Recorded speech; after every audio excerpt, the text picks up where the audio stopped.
In the meantime, the U.S. Treasury has issued a letter to Congress this morning urging lawmakers to raise the debt limit. The letter comes after Federal Reserve Chair Jay Powell highlighted the importance of a raise to lawmakers.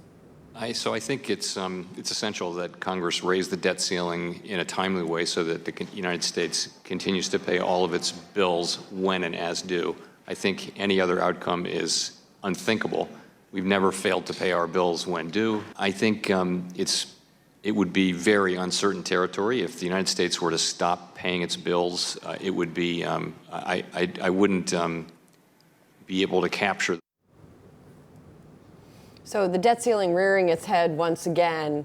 But, I mean, is the United States really going to stop paying its bills, Brian? Well, I mean, like you said, Julie, I mean, we've seen this episode play out many times before. We might have a brief government shutdown and then things get back on the road again at some point. But I think you see economists kind of pointing to this as, hey, in the longer run, this is a risk. The problem is we don't know what the bright line is. So Powell's concerns are basically that debt is outpacing the growth of GDP. And that's fine because that's the way the sovereign debt system works in the world. I mean, countries buy each other's sovereign debt and everyone is indebted to each other. That's the only way that we can grow is by leveraging, right? But the challenge is at what point does the debt become so surmountable that we cannot pay our bills? And at which point, you have the credit ratings start to cascade down. And then because of that, maybe the United States defaults. Now, the problem is, there's no line for that. It's not like, oh, once we hit this amount of GDP as a percent, this amount of debt as a percentage of GDP, or this aggregate number of debt that we're going to hit that point. We've never seen it before. You just put it in the best way that all of us can understand it. At what point do you stop being able to pay the interest on your debt? When you look at some countries like Italy, they haven't hit it yet. Might be close. So why should we be concerned?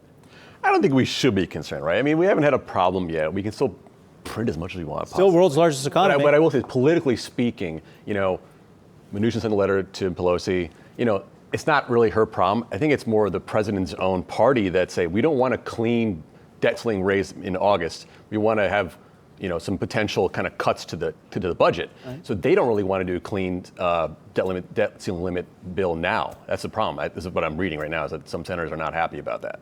So politically speaking, it's more problematic. And for what it's worth, the whole debate that we face every so often when it comes to the debt ceiling is really not about the debt itself. It's about constraining spending from the government, right? Because the point is, unless you're an MMT follower. This was put in place to do what you just said, right? And it doesn't. Put in place to make sure that the amount of government spending doesn't require the Treasury to print so many dollars that we end up deflating our currency, right? I mean, there needs to be some sort of discipline. And to be honest, the only way that you make sure that you can budget things in a responsible way is by setting, hey, this is the cap on the amount that I'm going to spend. That happens on a micro level. If you go out shopping, you say, hey, I'm going to go limit myself to $100. That way you don't spend more than beyond your credit card limit, right? So, I mean, that's the real issue. But the U.S. government doesn't limit itself. It raises that debt ceiling time after time. And then the shutdown has nothing to do really with the debt ceiling. That's two separate things, It's an informal, It's an informal restraint, but it is something that's supposed to enforce some sort of soft discipline on how you're supposed to spend. And the problem is right now, of course, there's little political will on either side of the aisle